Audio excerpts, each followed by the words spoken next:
Welcome to Health Simplified. You know, it's funny, we're always thinking about food right, but today we're doing a deep dive into something specific, that push and pull between quality food and convenient food. It's a struggle everyone faces. And the research you've gathered for us really highlights just how much convenience food is part of our lives.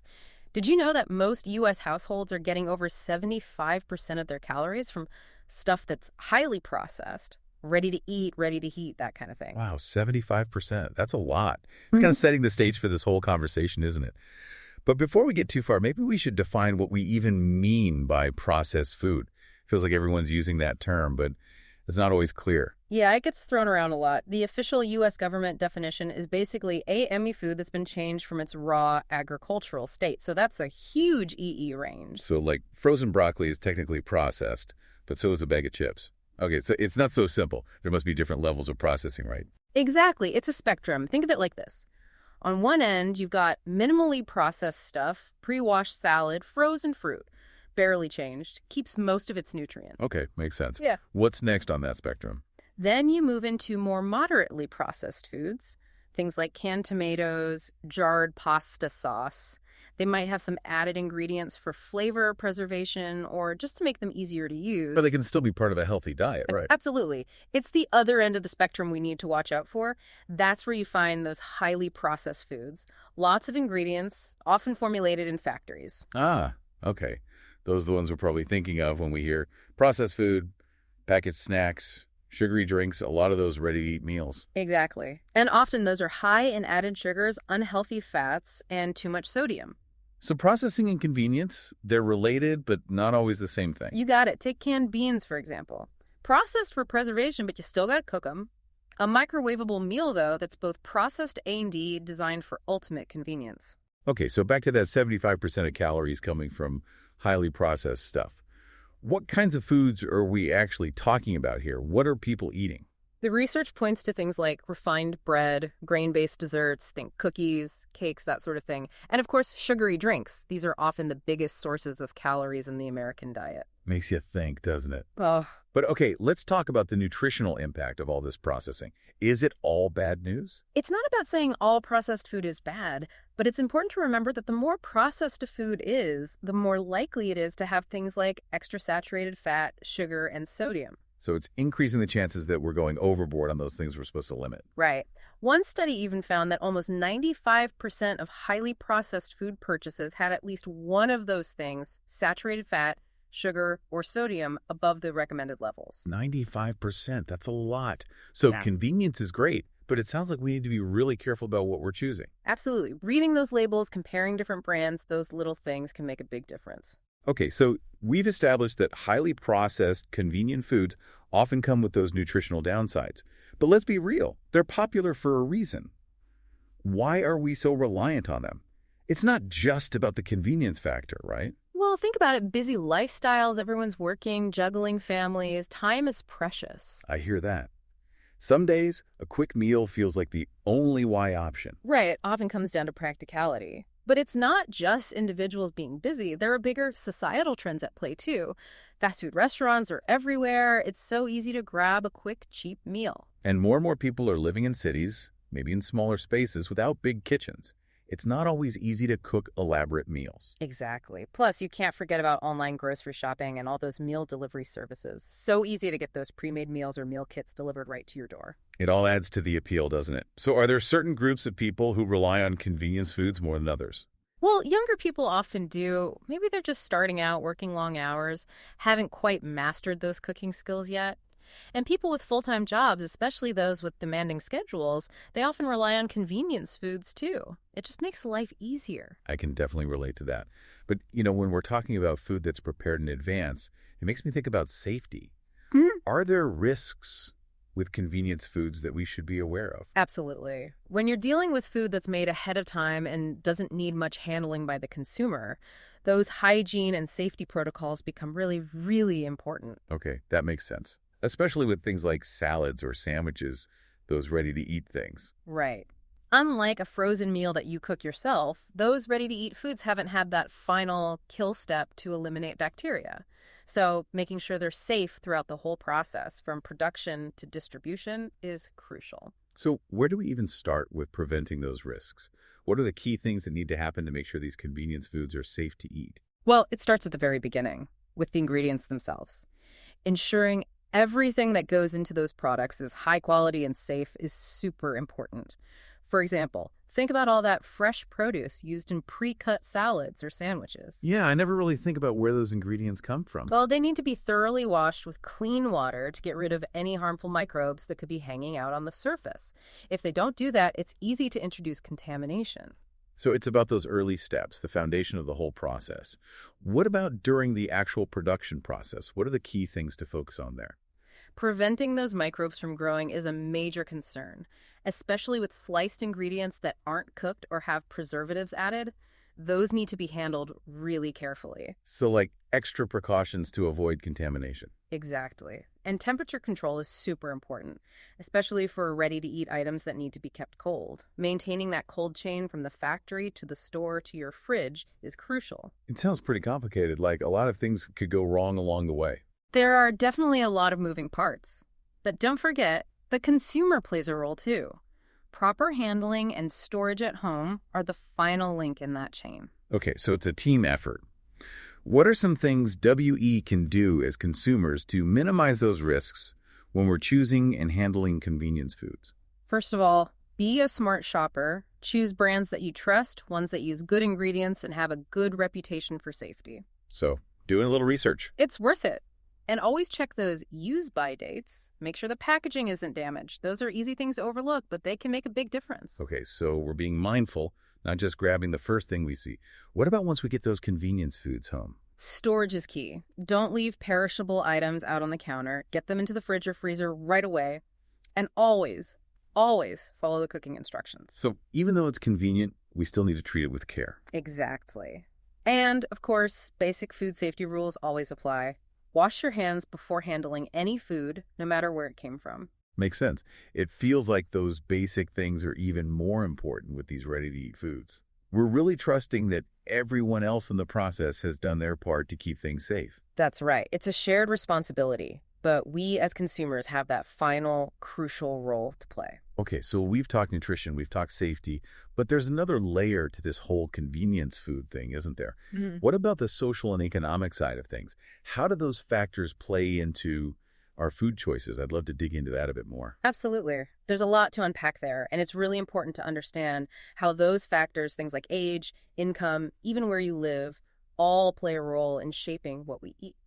So we've talked about all these factors that influence our food choices, but you know what I find really fascinating is this idea of smart food systems we touched on earlier. It's almost like technology could come to the rescue of our busy lives and help us make healthier choices, even when we're reaching for those convenient options. It's exciting to think about, isn't it? How tech might be able to bridge that gap between wanting easy meals and wanting good nutrition. Right. So can you walk us through it? How would these smart food systems actually work? Well, imagine this. You're at the grocery store, standing in the frozen food aisle, totally overwhelmed by all the choices. Oh, I know that feeling. Too many options, not enough time. Exactly.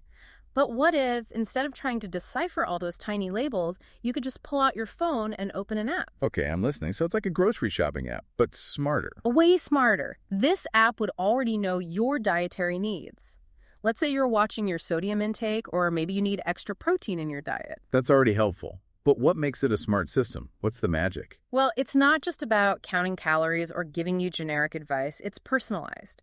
So you scan the barcode of that frozen lasagna you're considering, and the app instantly tells you if it fits within your parameters. It might even suggest similar meals from other brands that are a better match. Oh, that's cool. So it's like having a personalized nutrition coach right there in your pocket. But what about those of us who do most of our grocery shopping online? Would this smart system idea even work there? Absolutely. Imagine your online grocery cart. You know how they often have those recommendation sections? Well, a smart system could filter those recommendations based on your profile. So it might flag things that are high in the nutrients you're trying to limit.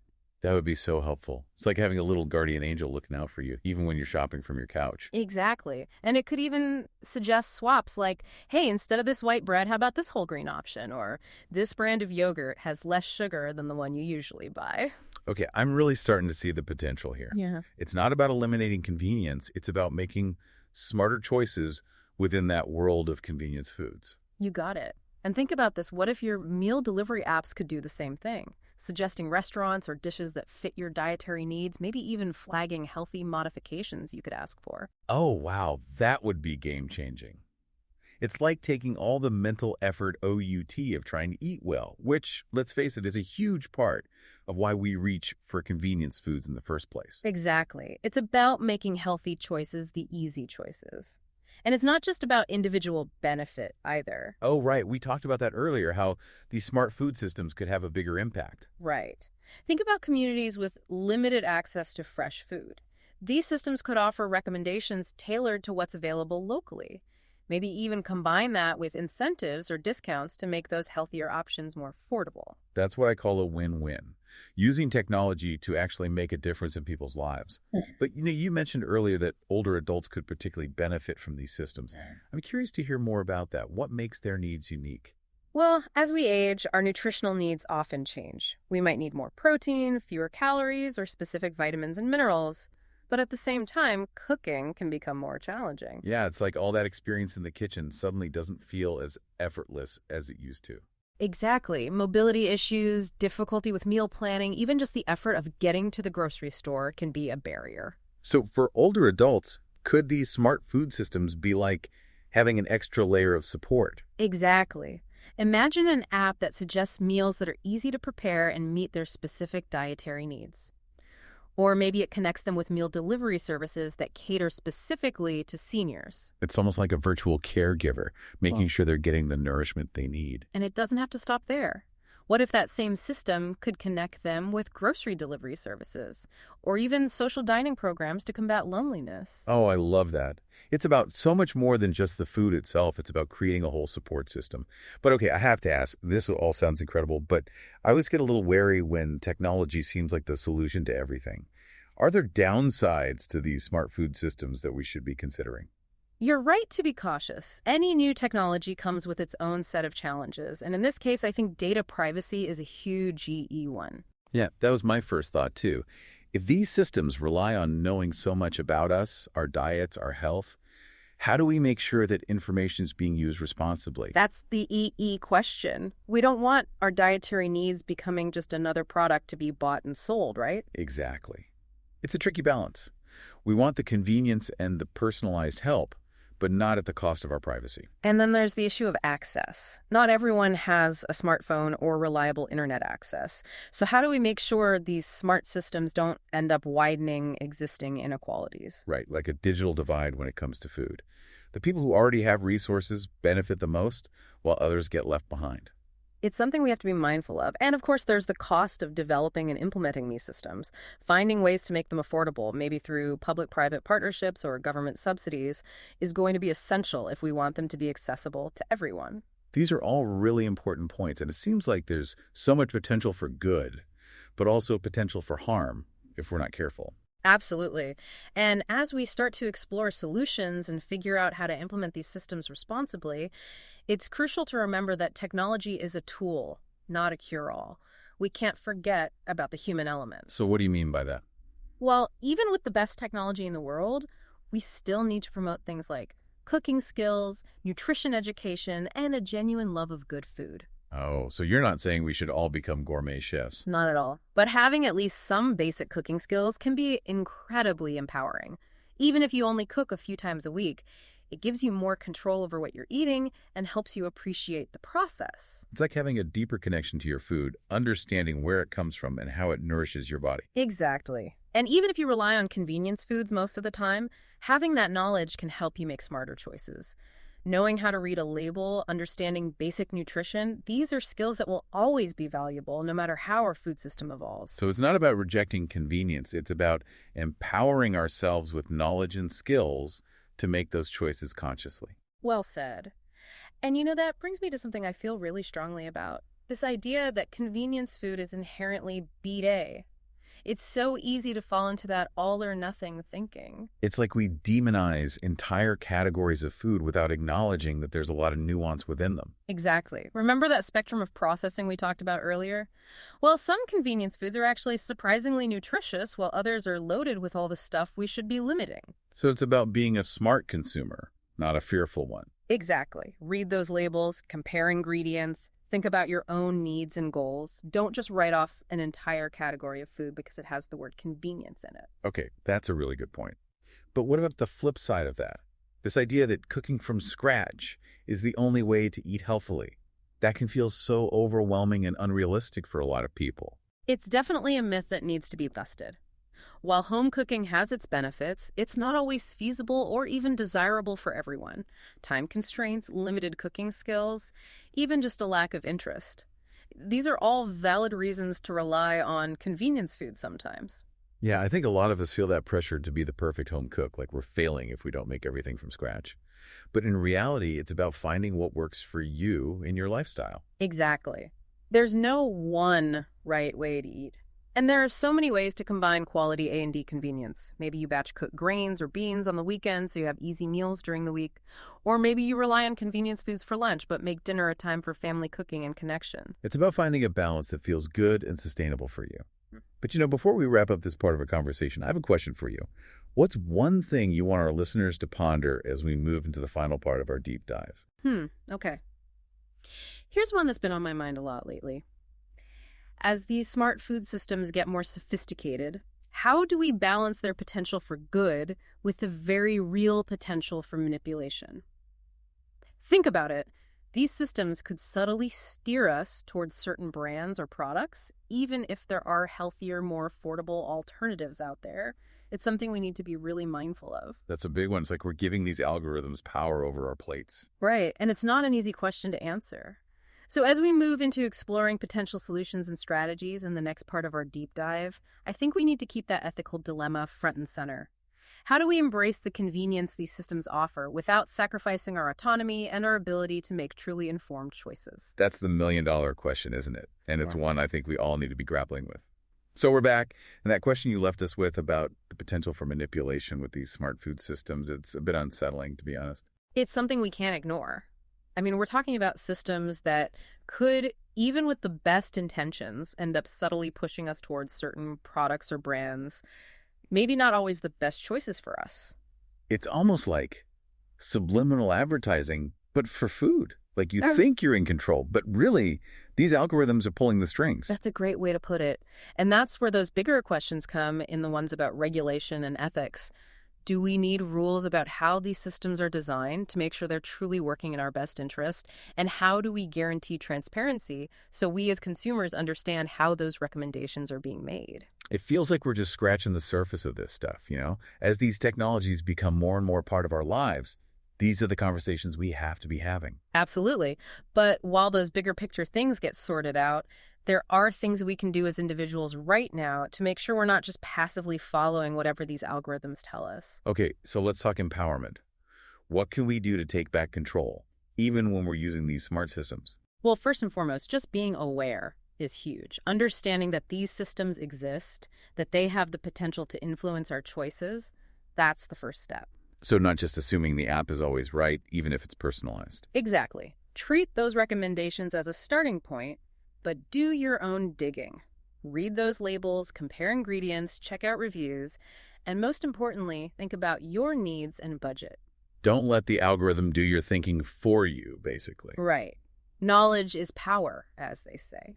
The more informed we are as consumers, the better equipped we are to navigate this new world of food choices. And that brings us back to something we've talked about throughout this whole deep dive. Even in a world of smart systems and personalized recommendations, those basic skills and knowledge about food, they're still essential. Couldn't agree more. Knowing how to cook, even just basic things, understanding nutrition, those are tools that no algorithm can replace. It's like even if you're relying on convenience foods a lot of the time, having that foundation of knowledge makes you a more informed consumer. Exactly. You're able to look at those labels, understand those ingredients, and make choices that truly align with your goals. So it's not about saying no to technology. It's about using it wisely and supplementing it with our own WN knowledge. Well said. And at the end of the day, that's the message I hope people take away from our conversation today. This world of food is changing rapidly, with convenience and technology taking center stage. But you still have the power to make choices that support your health, your well-being, and your values. It's about finding that balance, right? Yeah. Between embracing the convenience these new systems offer, while also staying informed, empowered, and connected to our food. Couldn't have said it better myself. Well, this has been a fascinating deep dive, and I think we've given our listeners a lot to think about. Thanks so much for sharing your expertise with us today. It's been my pleasure. Always happy to talk about food. Thank you for taking the time out to listen to our deep dive. Until next time, stay healthy and stay informed.